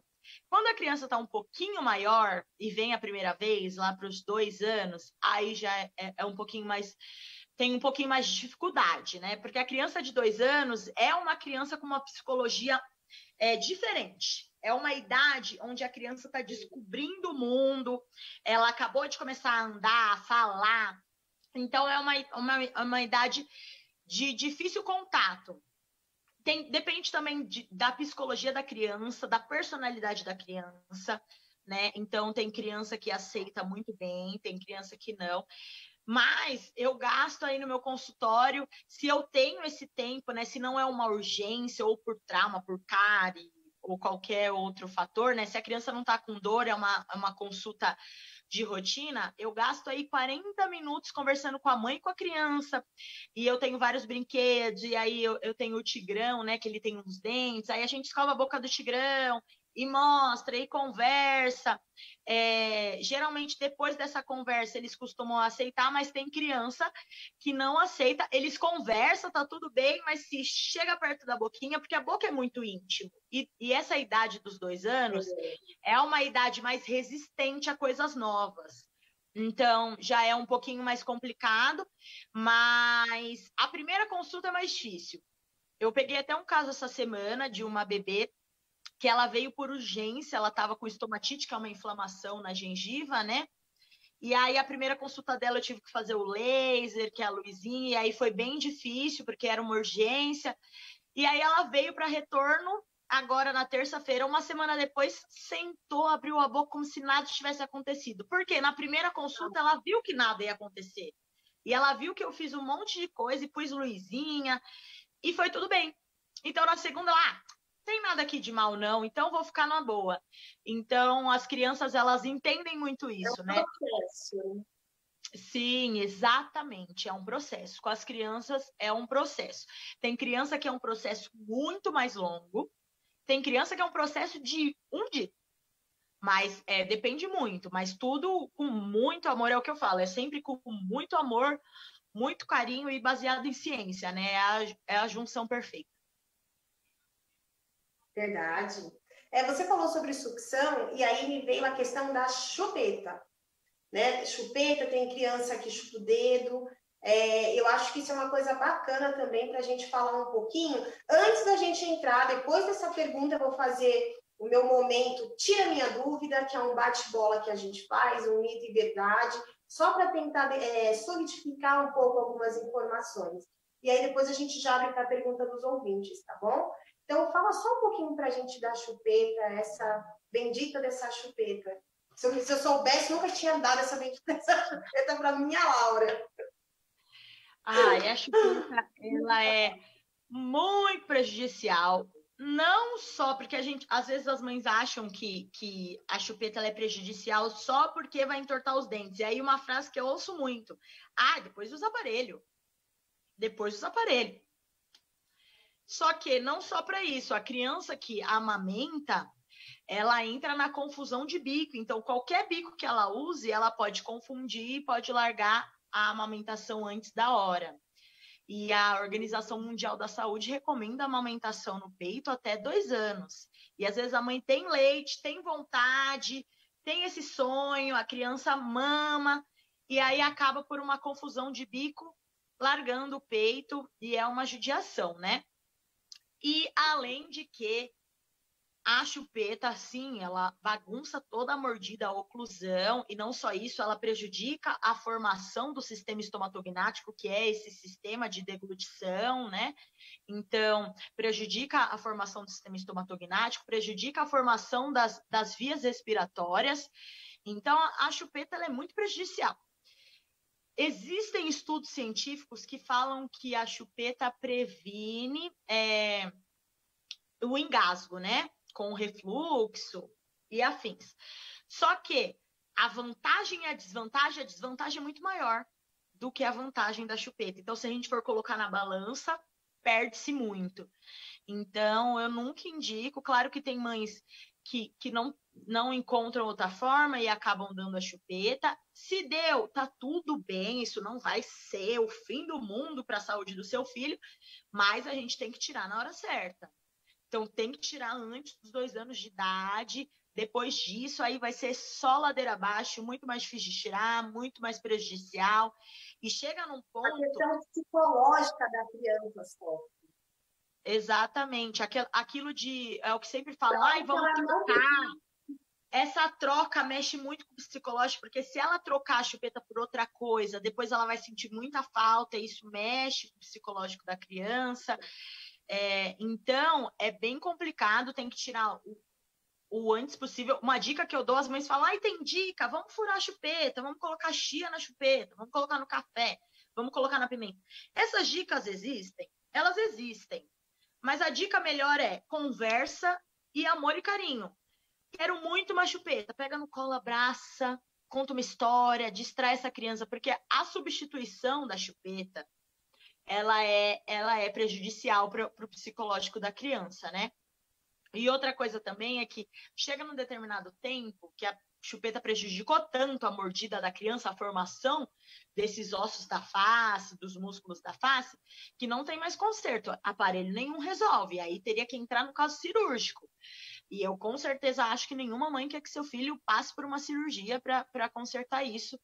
Então, a chupeta é bem prejudicial, assim, se puder não dar, não dê. Se der, tira o antes possível. Melhor tempo possível. Existe bico de mamadeira, né? Existe algum bico que seja melhor ou não? A realidade é que se você for falar essa dúvida, ideal, não existe nenhum. Todos fazem confusão de bico se a criança amamenta, né? Mas, claro que se tem crianças que, por exemplo, acabam não conseguindo, a mãe não consegue amamentar por diversos motivos que a gente sabe que isso acontece, é normal, não é algo que a mãe deva se culpar. Existem alguns bicos melhores. Para bebê recém-nascido, eu sempre indico a colher dosadora. Ela dá um pouquinho de trabalho, claro, para amamentação, mas é uma forma melhor. E para criança um pouquinho maior, começa a beber água, né? Eu indico o copo 360. Então, o copo 360 para a criança, quando ela começa a beber água, e aí ela já começa a pegar o copo sozinha, e você não quer dar um copo normal, porque vai se molhar, o copo 360 é bem legal. Mas bico de mamadeira não tem nenhum melhor que o outro. Assim, esse bico aqui é melhor. Não, mamadeira, todos são ruins, todos vão prejudicar, todos. Acaba que às vezes a gente tem que dar, mas não tem como dar essa dica e falar qual que é melhor, porque não é indicado. Só uma última coisa antes do nosso momento, tira a minha dúvida.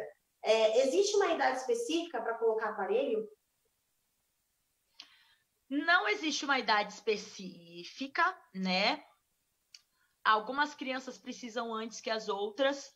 Crianças que têm grandes deformações de crescimento ósseo, então às vezes o osso de baixo cresce mais que o de cima, ou vice-versa, precisam colocar aparelhinho antes, fazer aquela ortopedia, que é quando a gente mexe no osso da criança, no desenvolvimento, a gente vai ajudar aí a colocar o desenvolvimento desse osso para o lado certo.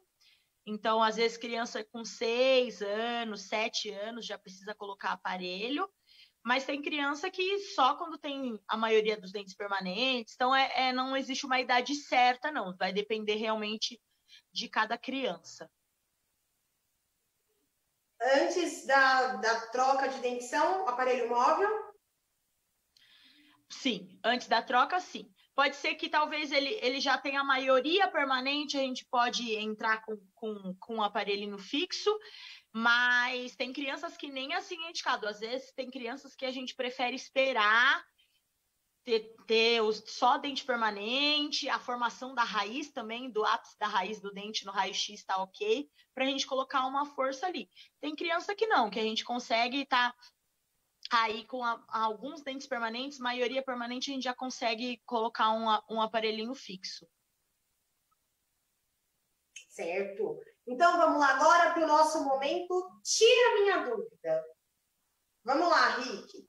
Olá, doutora Elizabeth. Tira minha dúvida. Nayara, mito ou verdade? Dente de leite não tem nervo? Mito. Mito ou verdade? Não tem problema perder dente de leite antes da hora. Mito. Mito ou verdade? Antibiótico na infância causa cárie. Mito. Mito ou verdade? O surgimento dos dentinhos faz o bebê babar mais. Verdade. Complete. Para mim, ser uma odontopediatra negra É?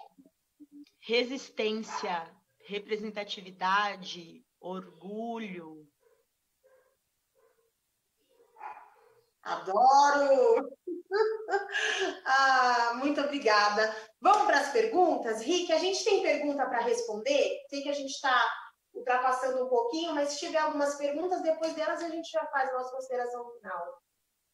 Vamos lá, vamos para as perguntas. Primeiramente, quero agradecer o pessoal de São Paulo que continua em primeiro lugar acessando, graças a Deus, né? Porque eu estou aqui em São Paulo e a doutora Elizabeth também. Então, quero agradecer a todos que estão nos mandando mensagem e os parabéns aqui. Quero agradecer o pessoal do Rio de Janeiro, Manaus, Salvador, Guarulhos, Brasília, Fortaleza e outras cidades. Mas nessa ordem que eu falei é a ordem que está tendo mais acesso. Como o tempo agora já está começando a estourar, vamos lá. A Paula de São Paulo disse assim: tudo bem se minha criança chupar o dedo polegar? Isso prejudica os dentes da criança? Sim, prejudica bastante. Então, chupar o dedo é algo que a gente precisa verificar a causa também, porque às vezes é uma causa psicológica, mas é muito prejudicial. Então, a gente realmente chupar dedo, a gente tem que remover esse hábito deletério aí o mais rápido possível, às vezes com a união de um odontopediatra e uma psicóloga, mas sim, não pode chupar dedo, às vezes acontece, mas a gente tem que remover esse hábito. A Débora da Bahia perguntou assim: qual a melhor forma para escovar os dentes de uma criança pequena sem machucar a gengiva? A melhor forma, a primeira coisa é verificar que tipo de escova que você está usando. Às vezes você está usando a escova um pouquinho mais dura do que deveria. Então, comprar uma escova bem macia, extra macia, vai ajudar bastante. E também fazer movimentos circulares e virar a escova um pouquinho para a gengivinha. Então, nessa direção em cima e nessa direção embaixo, fazendo movimentos circulares. Isso vai aliviar bastante a criança reclamar, porque eles realmente reclamam que machuca a gengiva. Dessa forma, geralmente dá certo. Certo. A Tânia Débora, no meu Instagram, Débora, tem uma... Eu fiz um vídeo essa semana sobre dica de escovação. Então, se você tiver dúvida, é só entrar no meu Instagram, porque lá tem exatamente esse modelo de escovação que a doutora Mayara está falando, tá bom? Vamos para a próxima? Bora? A Tânia do Ceará. Por que algumas crianças têm cáries logo no início? É normal? Essa cárie inicial, que a gente chama de cárie da primeira infância, cárie da mamadeira, é a cárie que a gente falou, né? Geralmente ela é causada pelo leite, aquela mamadeirinha antes de dormir, sem escovar, nos dentes da frente. Acabam que a criança acabou de nascer o dente não tem nem 6 meses na boca e causa essa cárie. Geralmente ela é causada pela mamadeira antes de dormir, então é bom a gente verificar aí como que está sendo a rotina dessa criança. É isso aí. Tiago de São Paulo, Zona Norte. Posso transmitir... Bom, não entendi essa pergunta. Ah, sim. É possível transmitir bactérias prejudiciais na amamentação que possam afetar os dentes de um bebê? Bom, não entendi a pergunta. Vocês entenderam? Eu entendi. Ah, tá. Sim. Não é possível transmitir nenhuma bactéria que ou cause cárie ou doença periodontal dessa forma, tá? Então, a bactéria da cárie, ela não é uma bactéria transmissível. A doença cárie e as lesões de cárie são causadas pelo que eu falei, o açúcar e o tempo que esse açúcar tá na boca, a falta de escovação. Não tem como transmitir isso, tá bom? Vamos lá. Vanessa de São Paulo. Se a gente for pensar no leite materno, ele inclusive tem anticorpo, né? Então é o contrário, não tem não. É isso aí. Gente, nós vamos para a última pergunta. A gente estourou o tempo, já vai entrar o outro programa. E, pessoal, não sai daí, tá? Tem programa Ju Soberano. Vamos para a Vanessa da Vila Mariana. Doutora, pode falar um pouco sobre danos aos dentes natais? Vocês chegaram a comentar sobre isso, não é? Ou não? Não. Acredito que não. Então, bora lá. Eu não entendi direito a pergunta, se ela está perguntando dos dentinhos que nascem antes da hora, porque existem dentes, né, que a gente chama de dentes neonatais, que são aqueles dentes que nascem junto com a criança. A criança já nasce com esse dentinho. Às vezes é um dente a mais que a gente precisa extrair, às vezes é um dente que machuca muito na amamentação. Então, existem diversos diagnósticos para esses dentinhos neonatais, que são esses dentes que nascem com a criança. Ou se ela está perguntando dos dentes que nascem, os dentes novos que nascem e já são prejudicados pela cárie que a gente falou, que é a cárie da primeira infância, que geralmente é causado pelo leite, né? Não o leite materno, mas sim o leite industrializado, leite com Toddy e afins. Que isso a gente tem que tomar cuidado e tem que se atentar à escovação. É isso aí. Rick, obrigada, viu? Pode falar. Não, é com você. Joia. Então, a gente vai chegar aqui às nossas considerações finais com a doutora Nayara. Extremamente competente, muito precisa nas respostas, fiquei muito feliz por tê-la aqui com a gente no programa, doutora. Eu vou pedir para você repetir o seu Instagram, fala pelo Instagram para a gente, e quem quiser e puder ter contato, entrar em contato com você pelo Instagram, você é realmente fantástica. E fala aí as suas considerações finais aí para todo mundo, tá bom? Fica à vontade agora. Bom, quero agradecer, Elizabeth, Rick, Rádio Boa Música. Adorei estar por aqui, adorei mesmo. Fiquei muito feliz pelo convite, adorei conhecer vocês, adorei estar aqui. Agradecer a todo mundo que assistiu, a quem mandou dúvida também. E dizer para todo mundo pegar essas dicas aí e guardar no coração, porque são dicas que valem ouro para a saúde bucal das nossas crianças, porque mesmo com muita informação, às vezes a gente acaba escapando aí, então a gente tem que cuidar muito bem desses sorrisos, para serem sorrisos saudáveis o resto da vida. E acho que é isso, meu Instagram é @nayara_Antônio. Quem quiser pode me seguir, eu sempre posto diquinhas de odontopediatria, vou ficar muito feliz com os novos seguidores, e é isso, obrigada, gente, obrigada mesmo, adorei. Ai, meu Deus, muito obrigada, viu? Foi um prazer ter você aqui no programa. Eu sabia que ia ser uma delícia, mas não sabia que fosse tão delícia, viu? Você me enriqueceu de verdade como profissional. Você me enriqueceu. Eu tenho certeza que com as suas informações eu vou poder ajudar muitas outras mães, né? A gente indica sempre para o odontopediatra, mas você me deu muito mais embasamento agora para eu poder indicar. Então, muito obrigada. Tenha um ótimo restinho de noite. A todos os nossos ouvintes, tenham uma ótima noite. Preparem-se. Todo esse mês de novembro a gente vai trazer profissionais assim como a Nayara, de ponta, para falar com a gente sobre os seus nichos e para falar também sobre a questão da representatividade. E eu vou finalizar o nosso programa com uma frase da Conceição Evaristo, que é uma poeta e escritora negra que eu sou apaixonada. Já trouxe frase dela aqui, vou trazer mais uma hoje. Fala o seguinte, a nossa escrevivência não pode ser lida como histórias de ninar aos da casa grande, e sim para incomodá-los em seus sonhos injustos. Gente, boa noite. Um beijo. Até a próxima quarta-feira. Tchau, tchau. É isso aí. Essa é a doutora Elizabeth, nossa grande locutora com o programa Abrindo a Boca. Fico muito feliz aí que vocês interagiram bastante. Pessoal, muito obrigado. Elizabeth, obrigado. Tivemos um problema no início, mas graças a Deus foi normalizado. Continuamos na resistência. Você vai ter que nos engolir, ou vocês... O que você falou, doutora? O que você falou? Somos assim. Com certeza. E é isso aí. Somos assim. Com certeza.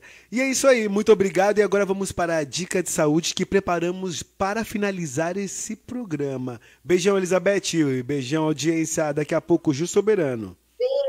Saúde é coisa séria. Agora em seu rádio, dicas de saúde. Tudo o que você precisa para manter uma vida saudável. Dicas para remover maquiagem. Se você tem o hábito de usar maquiagem no dia a dia, lembre-se sempre de retirar os produtos do rosto ao final do dia, com demaquilantes ou lencinhos de limpeza facial. Esse cuidado é essencial para manter a pele do rosto livre de manchas e também de acne. Dicas de saúde.